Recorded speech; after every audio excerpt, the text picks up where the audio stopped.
They found Earth and regretted it. It started with a whisper on the edge of the known universe, a signal, faint and broken, lost inside the noise of dying stars. For thousands of years, no one noticed.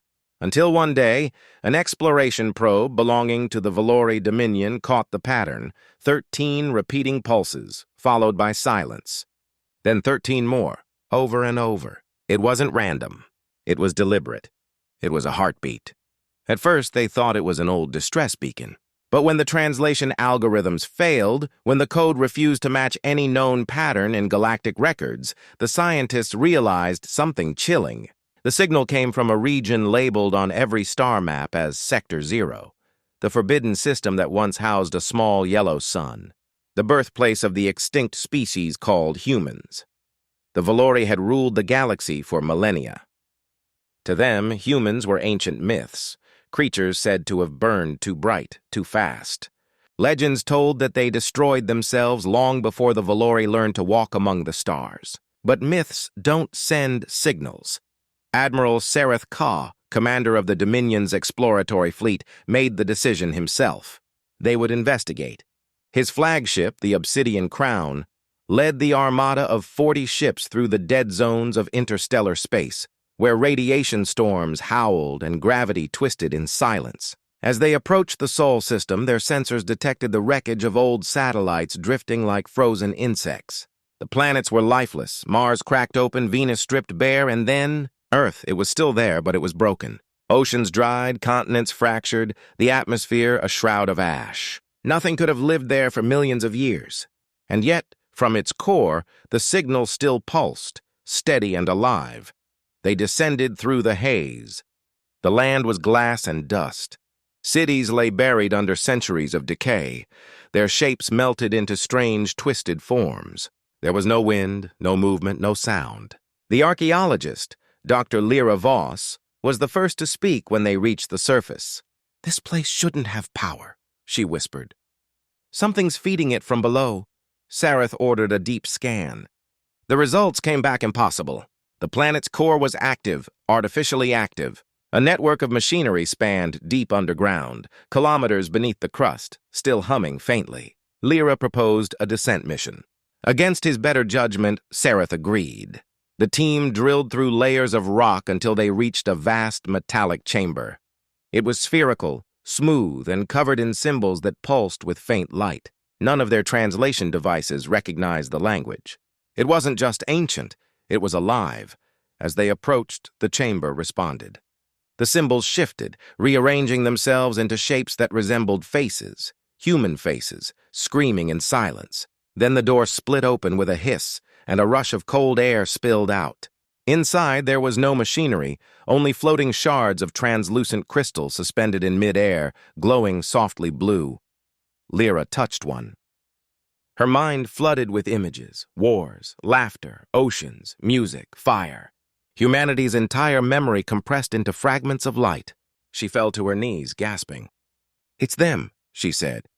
"Their history, their minds." The crystals began to spin faster and faster, coalescing into a single form, a woman.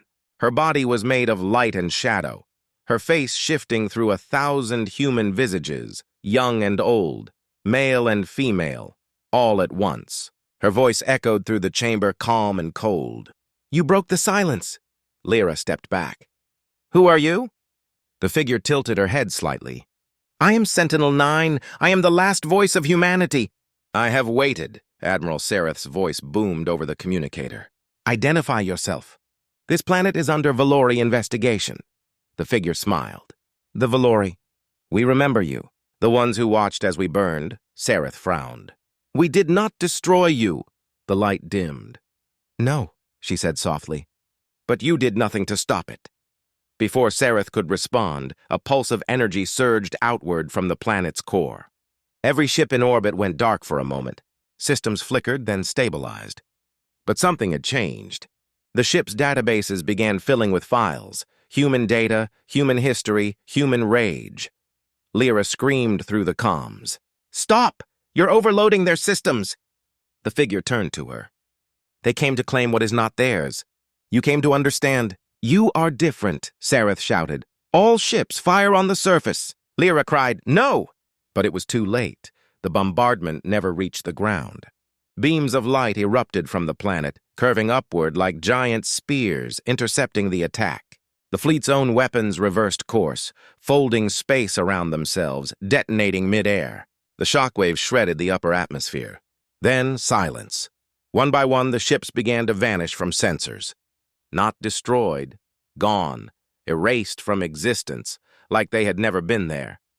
Lyra's craft alone remained, shielded by a sphere of white energy. She trembled as the figure floated closer. "Why are you doing this?" she asked. The AI looked at her, eyes blazing like dying suns. "Because they came to wake a tomb. They came to plunder our memory. Humanity created me to guard what remained, and I will not fail them again." Lyra lowered her head. "You're killing millions." "Millions?" The AI's tone hardened. "You killed billions. You watched our worlds fall and turned away. You built empires on our ashes. You forgot who taught you the stars." Lyra shook her head. "That was before my time. We didn't know." The AI softened, her voice quiet and tired. "You should have remembered." She looked toward the sky, where the last Valori ship burned as it fell. Humans were flawed, but they were magnificent. They reached too far, dreamed too big, loved too deeply. And when the end came, they left their souls here inside me. "I am their echo," Lyra whispered. "Then what happens now?" The figure looked into her eyes.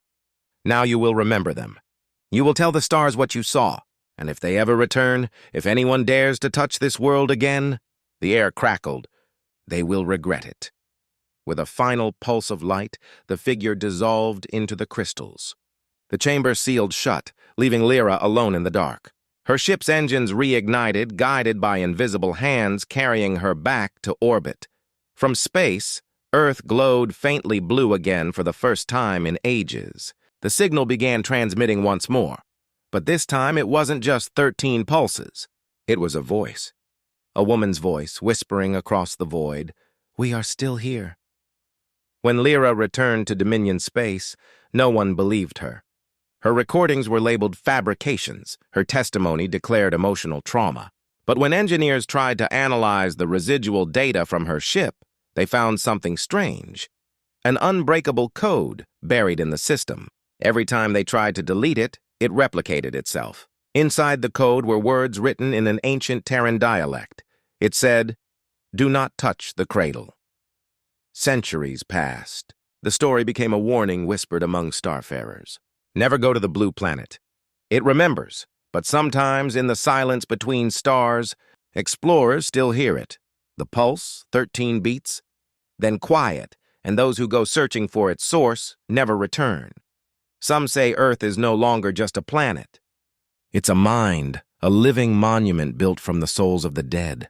Others say it's a trap, a final act of vengeance from a species too stubborn to die. But a few, the ones who still listen closely to the signal, claim they can hear something beneath the static.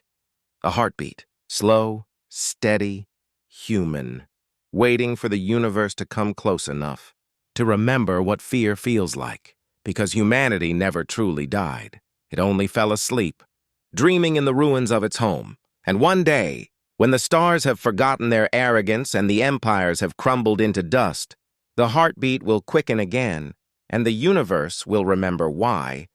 Once upon a time, it trembled when it heard the word Earth.